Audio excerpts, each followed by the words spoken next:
हमें Russian सेबास्टोपोन submarine से दिखाई जाती है, जहां वो सभी मिल दो की मदद से किसी तरह के एक्सपेरिमेंट्स को कर रहे हैं। लेकिन उस एक्सपेरिमेंट को करते हुए वो लोग खुद की तरफ बढ़ती हुई एक सबमरीन को नोटिस कर पाते हैं, जिसे खत्म करने के लिए उन लोगों ने मिसाइल भी लॉन्च कर दिया है। लेकिन उनके सिस्टम को किसी ने हैक कर लिया था, जिससे उन्हें ऐसा लगा कि उनकी तरफ कोई सबमरीन बढ़ रही है, जबकि ऐसा कुछ नहीं था। और जो मिसाइल उन लोगों ने लॉन्च किया था वो बढ़कर उन्हीं की तरफ उन्हें ही डिस्ट्रॉय कर देती है। जिसके बाद बढ़ी हमारे लीड यानी कि ईथन की तरफ, जिसके पास एक पार्सल पहुंचा है, जिसे चेक करने पर उससे हमें उसका थोड़ा बहुत पास पता चलता है। जिस पास में उसकी दुश्मनी गैब्रियल नाम के एक शख्स से थी, और साथ ही गैब्रियल ने उसकी फ्रेंड या फिर गर्लफ्रेंड को मारा था, जिस कारण ईथन को IMF वालों ने अरेस्ट कर लिया, लेकिन उसे जेल में नहीं भेजा, क्योंकि IMF के डायरेक्टर ईथन की काबिलियत देख उससे काफी इम्प्रेस्ड हुए, जिस कारण उन्होंने उसे अपनी टीम में शामिल कर लिया। तो अब बात करें ईथन के मिशन की, तो हम देख सकते हैं कि उसे दो कीज को ढूंढने के लिए भेजा गया है, जिसमें से एक की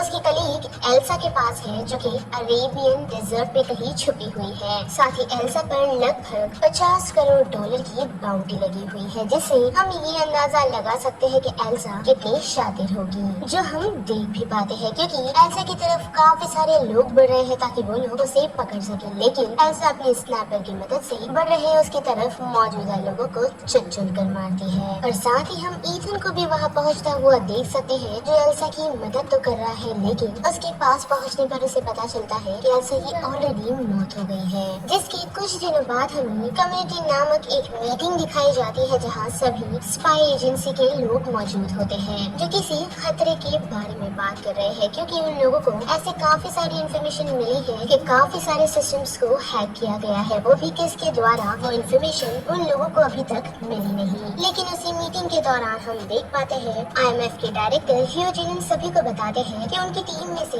एल्सा नामक एक एजेंट को किसी तरह की की मिली थी, जो मे भी इन सारी चीजों से रिलेटेड होगी, जिस कारण उनकी ही टीम के एथन नाम के एक एजेंट को उसे रिट्रीव करने के लिए भेजा गया है। पर उन्हें ये भी इन्फॉर्मेशन मिली है कि एल्सा की डेथ हो चुकी है, और तब से ही ईथन का कोई पता नहीं। और उसी दौरान उनकी बातों को इंटरप्ट करते हुए उनका बॉडीगार्ड पहुंचता है और उनके हाथों में एक मास्क पकड़ा देता है, जिसके बाद पूरे रूम में गैस फैल जाती है, जिससे मौजूदा लोग बेहोश हो जाते हैं। और हमें पता चलता है कि वो बॉडीगार्ड और कोई नहीं बल्कि ईथन ही है। साथ ही उसने ह्यूजिन को ये भी बताया है कि एल्सा मरी नहीं, बल्कि ईथन ने उसे मरने का नाटक करने को कहा था, ताकि वो दुनिया भर सभी लोगों से बच सके, क्योंकि उस पर जैसे कि हमने देखा ही काफी सारी बाउंटी थी, जिस कारण ही एल्सा ने अपनी जान बचाने के चक्कर में उसकी को ईथन को सौंप कर वहाँ से वो निकल गई। जो जानकारी जानते ही ह्यूजिन ईथन को और इन्फॉर्मेशन कलेक्ट करने के लिए कहते हैं, जिसके बाद ये सीन सीधा शिफ्ट होता है दुबई एयरपोर्ट की तरफ, जहां हम देख सकते हैं कि कुछ एजेंट्स जो कि कम्युनिटी के द्वारा भेजे गए हैं, जिसमें हम जैस्पर नाम के एक एजेंट को देख पाते हैं, जो ईथन को ही ढूंढने के लिए वहां पहुंचे थे, क्योंकि जैसा कि हमने देखा ही कि ईथन रोग हो चुका है, वो भी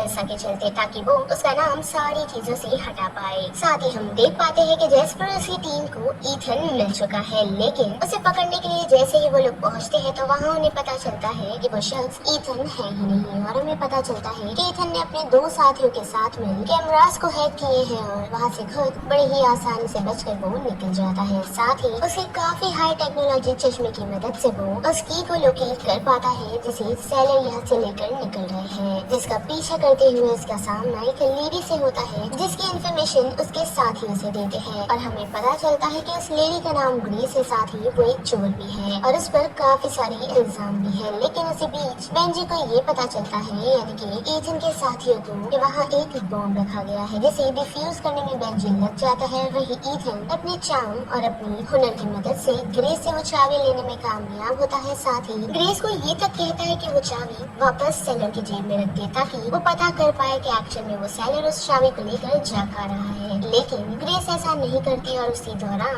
बेंजी ईथन को बताता है कि जिस बॉम्ब को वो डिफ्यूज करने के लिए गया था, वो एक्शन में बॉम्ब था ही नहीं, यानी कि उन्हें धोखा दिया गया है ताकि उस चाबी को रिट्रीव किया जाए, जिसमें ग्रेस कामयाब भी हुई है, और उसने ईथन के पास से वो चाबी लेकर उस लोकेशन से वो निकल तक चुकी है। लेकिन उसी के साथ ईथन को वहाँ बेंजिन एक और शख्स के बारे में बताता है, जिसे एयरपोर्ट पर नोटिस ही नहीं किया गया, जबकि वो शख्स पूरा समय एयरपोर्ट पर ही था। साथ ही बेंजिन उस शख्स की छवि ईथन को भी दिखाता है, जिससे ईथन काफी घबरा जाता है। और साथ ही बेंजिन और सभी लोगों को ये कहता है कि मिशन अबॉर्ट हो गया है और सभी लोग अपने अपने रास्ते पर निकल सकते हैं। जो सुनते ही ईथन यहाँ से चला जाता है और बाकी सारे उसके टीम मेंबर्स भी। लेकिन जैसे कि हमने देखा ही कि IMF की टीम ईथन के पीछे लगी हुई है, तो उन लोगों को ईथन की पिक्चर यानी कि एयरपोर्ट पिक्चर मिल चुकी है, वो भी ग्रेस के साथ, जिस कारण वो लोग अपने फिर से एजेंट्स उसके पीछे भेज देते हैं। और जबकि हमने देखा है कि ग्रेस इस सिचुएशन से निकल तो चुकी थी, लेकिन कुछ पुलिस ऑफिसर्स उसे पकड़ लेते हैं, वो भी काफी सारे डिफरेंट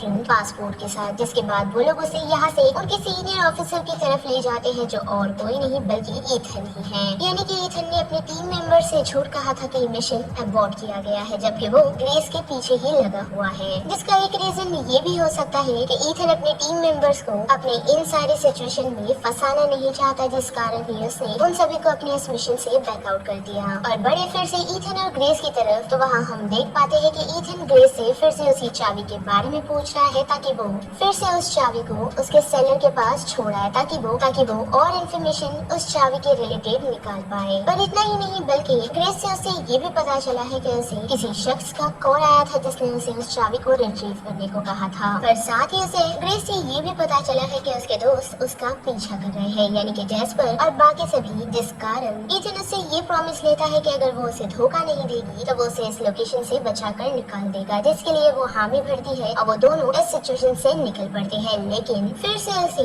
ग्रेस धोखा देती है और कार लेकर यहाँ से निकलने की कोशिश करती है, लेकिन वो ज्यादा दूर नहीं जा पाती क्योंकि उसकी कार से टक्कर हो जाती है और उसके पीछे हम ईथन को बाइक लेता पहुँचता हुआ देख सकते हैं, जो ग्रेस की तरफ बढ़ रहे कुछ गुंडों से उसकी हेल्प करता है। लेकिन साथ ही हम जेस्पर को भी वहाँ पहुँचता हुआ देख सकते हैं, जिसे देख ईथन और ग्रेस दोनों ही सरेंडर कर देते हैं। लेकिन वहाँ टूरिस्ट यानी कि पेरिस पहुँचती है, जो सभी ऑफिसर्स पर हमला कर देती है और उस मौके का फायदा उठाकर ईथन ग्रेस के हाथ में हथकड़ी बांधता है और कार की मदद से यहाँ से निकल पड़ता है। लेकिन उसके पीछे अभी भी पेरिस लगी हुई है, जो चेजिंग सीन काफी ही अमेजिंग था, जिससे बच निकलने में ईथन और ग्रेस कामयाब तो होते हैं, लेकिन फिर ईथन बेवकूफ ग्रेस के हाथों बन जाता है, जो खुद को छुड़ाने में कामयाब हुई है और ईथन को स्टीयरिंग से बांध वहाँ से निकल पड़ती है। लेकिन जैसे ही ट्रेन की टक्कर ईथन की कार से होने वाली होती है, तो वो गुस्से में उस कार की स्टीयरिंग को ही तोड़ वहाँ से निकल पड़ता है और उसका सामना और किसी से नहीं बल्कि उसके टीम मेंबर से होता है, जो न सिर्फ उसे उस लोकेशन से ले जाते हैं बल्कि उसे ये तक बताते हैं कि उन लोगों ने उसका साथ नहीं छोड़ना। साथ ही उन लोगों के पास से इन्फॉर्मेशन भी पहुंच चुकी है कि ग्रेस उस की को लेकर कहाँ जाने वाली है। साथ ही ईथन को वहाँ एल्सा से ये भी पता चलता है कि उसे उस की को रिट्रीव करने के लिए एक कॉल आया था, जिस कारण ही वो उस की तक पहुँची और तब से ही सभी लोग उस की के पीछे लगे हुए हैं। और बड़ी रात की पार्टी की तरफ तो हम देख सकते हैं कि ग्रेस एक पार्टी में आ पहुंची है, जहां उसकी मुलाकात गैब्रियल से होती है, जो उससे की मांग रहा है, लेकिन ग्रेस उसे नहीं देती और उसी के साथ हम उसके पीछे खड़ी पेरिस को भी देख पाते हैं, जो दोनों ही एंटिटी नामक किसी शख्स के लिए काम करते हैं। साथ ही वहाँ ईथन भी आ पहुंचा है, जिसके साथ साथ एलेना भी वहाँ अपने भाई के साथ आ पहुंचती है, जहाँ हमें और ईथन को पता चलता है कि एलेना भी किसी एंटिटी नामक शख्स के लिए काम कर रही है और ग्रेस को ये मिशन और किसी ने नहीं बल्कि एंटिटी ने ही दिया था, जिसे हिंदी में वजूद कहा गया है। यानी कि यहाँ जितने भी लोग मौजूद हैं उन लोगों को एंटिटी के ही द्वारा यहाँ बुलाया गया है, जिससे ईथन को ऐसा लगने लगा है कि वो कोई शख्स नहीं बल्कि कोई AI हो सकता है। लेकिन इस बात की कंफर्मेशन उसे अभी तक मिली नहीं, लेकिन उसे इतना तो समझ आ जाता है कि जो बायर इस की को बाय करने वाला है उसकी वो कोई भी कीमत देने को तैयार है और साथ ही उसी को एक्चुअल में पता है कि वो की क्या कर सकता है। जो बात जानते ही ईथन एलेना से पूछता है कि उसके बदले तुम्हें क्या मिल रहा है, जो कि सिंपल है, एलेना को पावर मिलेगी और साथ ही काफी सारे पैसों के साथ फ्यूचर में कभी उसे जरूरत पड़ी तो हेल्प भी मिलेगी। लेकिन एलेना ने अगर उसका साथ नहीं दिया तो वो उसे पूरी तरह डिस्ट्रॉय कर देगा। साथ ही ग्रेस की सर्च करने पर उन लोगों को उससे कोई भी की नहीं मिलती, क्योंकि ग्रेस ने उस की को एलेना के भाई के जेब में डाल दिया है ताकि कोई भी उस की को ढूंढ ना पाए। और इन्हीं बातों के दौरान वो लोग उस की को भी रिट्रीव कर उस लोकेशन से भाग निकलते हैं, जिसमें एल्सा भी शामिल है, साथ ही ग्रेस भी, जो सभी लोगों से बचती हुई निकल रही है। लेकिन ईथन को उन लोगों की प्रॉपर लोकेशन नहीं मिलती, जिस कारण बेंजी उसकी हेल्प करता है लोकेशन गाइड करने करने में, लेकिन वो धीरे धीरे नोटिस कर पाता है यानी कि बेंजी कि वो लोकेशन उसे वो नहीं बल्कि कोई और गाइड कर रहा है। जो चीज ईथन को भी समझ आ जाती है क्योंकि ईथन को ये कहा गया है कि ग्रेस और एल्सा दोनों में से एक को चुन लिया जाए, जिस कारण हड़बड़ी में ईथन उन लोगों को ढूंढने लगता है और उसी दौरान उसका सामना पेरिस से होता है और थोड़ी बहुत झड़प, जहां हम देख पाते हैं कि ईथन नर्म दिली दिखाते हुए पेरिस को छोड़ सीधा बेंजी की तरफ निकलता है, जहां हम देख पाते हैं कि बेंजी ने ग्रेस को काफी घायल कर दिया है, लेकिन ग्रेस की मदद करते हुए वहां एल्सा पहुंचती है, लेकिन वो गैब्रियल का सामना नहीं कर पाती और गैब्रियल उसे खत्म कर देता है। और जब तक ईथन वहां पहुंचता है तो हम देख पाते हैं कि एल्सा ने दम तक तोड़ दिया है, जिससे ईथन पूरी तरह टूट चुका है। और साथ ही हम देख पाते हैं कि ग्रेस अब उन लोगों का साथ देने को तैयार है क्योंकि उसने चावी और गैब्रियल को खो दी है। साथ ही उसे पता है कि गैब्रियल और अलाना कहाँ मीटिंग करने वाले हैं, जहाँ जाने के लिए उन लोगों ने प्लान भी कर लिया है, जो कि अलाना और उसके भाई के फेस में है। लेकिन जाने से पहले ईथन की बातचीत लूथर से होती है, जो उसे बताता है कि किसी ने उनके सिस्टम को हैक कर लिया था, लेकिन वक्त रहते उन लोगों ने उस सिस्टम को शट डाउन कर लिया, जिसकी मदद से वो लोग ये जान पाएंगे कि एक्चुअल में उनके सिस्टम को हैक किसने किया था। जो इन्फॉर्मेशन ईथन उसे और निकालने के लिए कहता है, और साथ ही लूथर ने उसे गैब्रियल को खत्म करने से मना किया है क्योंकि उसे ऐसा लगता है कि गैब्रियल के पास ही काफी सारी इन्फॉर्मेशन है उस की को लेकर। लेकिन अब प्लान में थोड़ा ट्विस्ट है क्योंकि उनकी मास्क बनाने वाली मशीन खराब हो चुकी है, जिस कारण ग्रेस को उनका मिशन थोड़ा बहुत संभालना होगा, वो भी एलेना के रूप में, ताकि वो ये जान पाए कि एक्चुअल में वो की करती क्या है। इसके लिए ग्रेस रेडी है और साथ ही ईथन उसे कहता है कि वो वक्त रहते ही ट्रेन में पहुंच जाएगा, जिसके बाद हमें ट्रेन दिखाई जाती है जहां पेरिस पहुंच चुकी है और उसने ड्राइवर को मार दिया है, और साथ ही गैब्रियल को इस ट्रेन में कफिन की मदद से लाने में वो कामयाब हुई है, जो निकलते ही ट्रेन के सारे सिस्टम को डिस्ट्रॉय कर देता है। साथ ही हम देख पाते हैं कि एलेना का सामना एलेना से हुआ है, यानी कि ग्रेस से, जो उसे बेहोश कर एक रूम में लॉक कर देती है और खुद बायर से मिलने के लिए चली जाती है, जो बायर और कोई नहीं बल्कि ह्यूजिन है, जिसे बातों में उलझाकर वो उसकी एक्चुअल कामों को पूछ रही होती है, लेकिन ह्यूजिन उसे कुछ भी नहीं बताता। पर वही दूसरी तरफ हम देख पाते हैं कि गैब्रियल और पेरिस की मुलाकात एक और शख्स से हुई है, यानी कि टेलिंगर से, जो उन लोगों को बताता है कि वो भी एंटिटी के लिए काम करना चाहता है। लेकिन इतना ही नहीं बल्कि एलिगन उन लोगों को एक्चुअल सच बताता है उस एंटिटी का, जिसकी लोकेशन उसे पता है और साथ ही एंटिटी कौन है। और यहाँ पर हमें ये सच पता चलता है कि एंटिटी कोई इंसान नहीं बल्कि एक एआई है, जिसे और किसी ने नहीं बल्कि अमेरिकन ने बनाया है, ताकि वो लोग एआई पे कंट्रोल कर सके और धीरे धीरे रशियंस को खत्म। जिस कारण ही उन लोगों ने स्टार्ट में जो हमें सबमरीन दिखाई गई थी, यानी कि सेबास्टोपोल सबमरीन, उसके अंदर उस एआई प्रोजेक्ट को इंजेक्ट किया था, जिस कारण से ही उस सबमरीन की मिसाइल उन लोगों पर ही भारी पड़ गई। लेकिन वो ऑर्डिनरी एआई एक काफी चालाक एआई निकली, क्योंकि वो खुद को ही डेवलप करती रही, जिस डेवलपमेंट के चलते उसने सबमरीन के लोगों को मार दिया, जिसमें उस एआई का प्रॉपर या फिर ऐसा हम कह सकते हैं कि हार्ट है, जिसकी मदद से ही वो लोग उस एआई को कंट्रोल भी कर पाएंगे और उस एआई को डिस्ट्रॉय भी। पर इतना ही नहीं बल्कि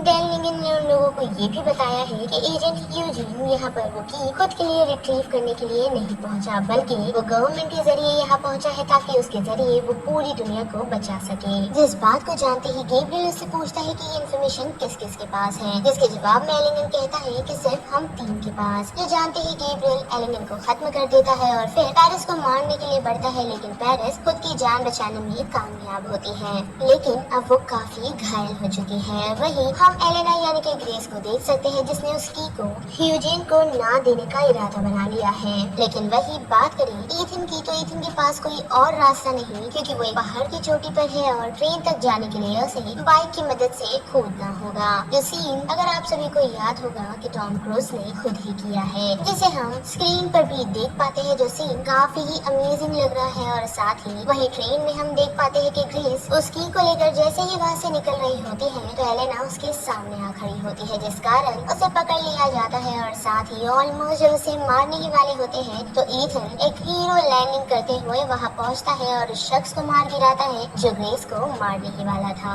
पर इस बीच गैब्रियल वहाँ पहुँच चुका था, था जिसने उस की को ले लिया है और वो वहाँ से निकल चुका है और उसका पीछा करते हुए ईथन भी। लेकिन जाने से पहले उसने ग्रेस को ट्रेन को संभालने को कहा है और उसके बाद हम ईथन और गैब्रियल के बीच एक फाइट देख सकते हैं, जिस फाइट के दौरान ऑलमोस्ट ईथन गैब्रियल को मारने वाला होता है, लेकिन गैब्रियल उसे कहता है कि सिर्फ उसे ही पता है कि एक्चुअल में की क्या कर सकती है। पर फिर भी ईथन उसे छोड़ता नहीं, लेकिन हम देख पाते हैं कि जेस्पर के आने के कारण गैब्रियल उससे बचता हुआ निकल जाता है और एक ट्रक में कूद पड़ता है। वही हम ईथन को भी देख पाते हैं जिसने जेस्पर और उसके साथी को बचाया है, साथ ही ट्रेन की बुरी हालत के बारे में भी। साथ ही बात करें गैब्रियल की तो वो बच निकलने से काफी खुश है, जिसने ब्रिज पे लगाए हुए बॉम्ब को एक्टिवेट कर दिया है। वही हम ईथन को भी देख पाते हैं जो ग्रेस से आकर मिलता है तो काफी ही अपसेट है उस की को लेकर, क्योंकि उससे काफी तबाही हो सकती है। लेकिन ईथन उसे की निकाल कर बताता है जो कि उसने गैब्रियल से लड़ाई के वक्त ही चुरा ली थी, और ये चीज अब गैब्रियल को भी पता चल चुकी है क्योंकि उसके जेब में की के अलावा सिर्फ लाइटर है जिससे वो काफी चिढ़ा हुआ है। पर अभी भी